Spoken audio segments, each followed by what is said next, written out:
Hey, what's up guys, it's Combo here, bringing you guys some Modern Warfare 3 gameplay.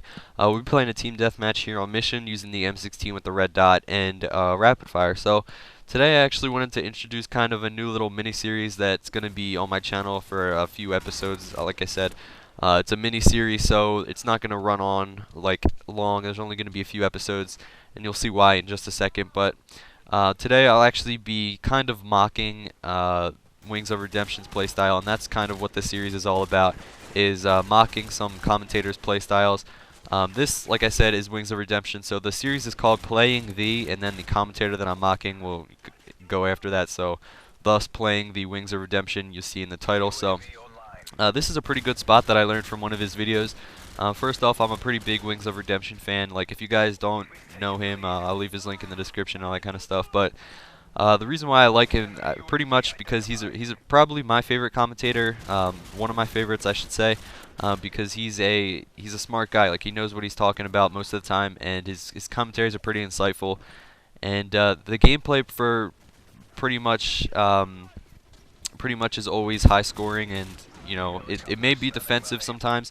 He's known for being a more defensive player, meaning he kind of stays back and lets everybody come to him in a sense, but you know sometimes he rushes around and all that kind of stuff, but for the most part he's known as a defensive guy here. So I actually learned this spot here from him. You'll see me kind of control this back left corner of Mission, which is actually a pretty good spot, and you'll see in a second they can only come from really two different directions, from that alley that I was just looking down, and then the main street that you get most of my kills from.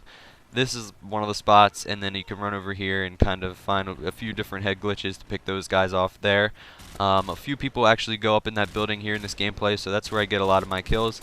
And you really can't be taken out unless you are really get sniped, or you know, kind of that stuff. You'll see me get damaged a few times. The M16 is actually a pretty good gun to do this with.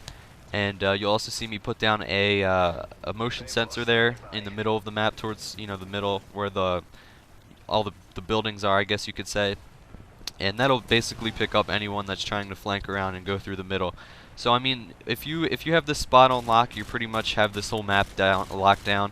You can just take out anyone that's coming to you and pick up really high streaks. And you'll see me do that in this gameplay. I actually get a pretty high scoring gameplay from it. And like I said, this is just trying to mock Wings of Redemption's playstyle. I believe he actually posted a video exactly like this with the same class. It may have been an M14, not an M16 or whatever, but nonetheless, it was pretty much the same thing. But you'll see, I think the enemies get a payload from a care package, so I was trying to avoid it, but I couldn't quite. I died once towards the end, like the second before the helicopter was about to leave. I died.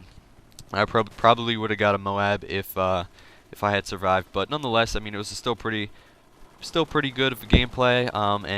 Yeah, that's pretty much it.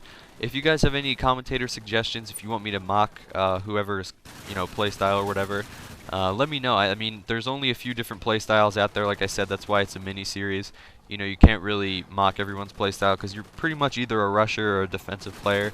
And I have the Mark of J coming up next. His was a little bit more difficult to mock, I guess you can say, but I already have that one recorded, and I'll put that one up. But if you want me to try someone else's here, let me know and I'll try it out. And yeah, that's pretty much it. That's why it's a mini series. You know, there's not many really play styles you can do. So I made a dumb move, went out in the open there, almost avoided the pavlo, and there it goes flying off. So one more second probably and I would have been fine. Probably would have got a Moab, but nonetheless, it was a dumb move. So just let me know what commentators, and I'll look into them. And yeah, that's pretty much it for that. But anyway, guys, I just wanted to tell you a pretty quick story. That motion sensor right there, by the way, sorry for switching back to here, but that motion sensor is pretty much key if you want to hold down this spot. You know, it's a pretty good spot, and you know, you can hold down this whole map, like I said, basically lock it down. It's pretty good on team deathmatch and domination if you're gonna spawn trap them, I guess, at their flag. The flag all the way back there, if you have that one that's up on there, and then you have B, you can pretty much do the same thing on domination. But like I said, I wanted to tell you guys a quick little story. It's nothing really important or anything like that, but the other day, Friday, I actually found a phone. It was pretty nice, and it had a case, you know, the case that you can lock onto your hip or whatever. It was a pretty nice phone. I found it on the way home from school, like walking back from my bus stop. It was just on the sidewalk and stuff. It looked like it had just been recently dropped or whatever, so I picked it up, and I myself have a pretty crappy phone. My sisters both have Blackberries, but I have a pretty crappy phone. I think it's called the Smiley or something like corny like that, but basically, like this was a pretty nice one. It had a touchscreen and all that kind of stuff. It flipped up. I don't even know what it's called. I'm not big on phones. I don't really care if I have a smartphone or not.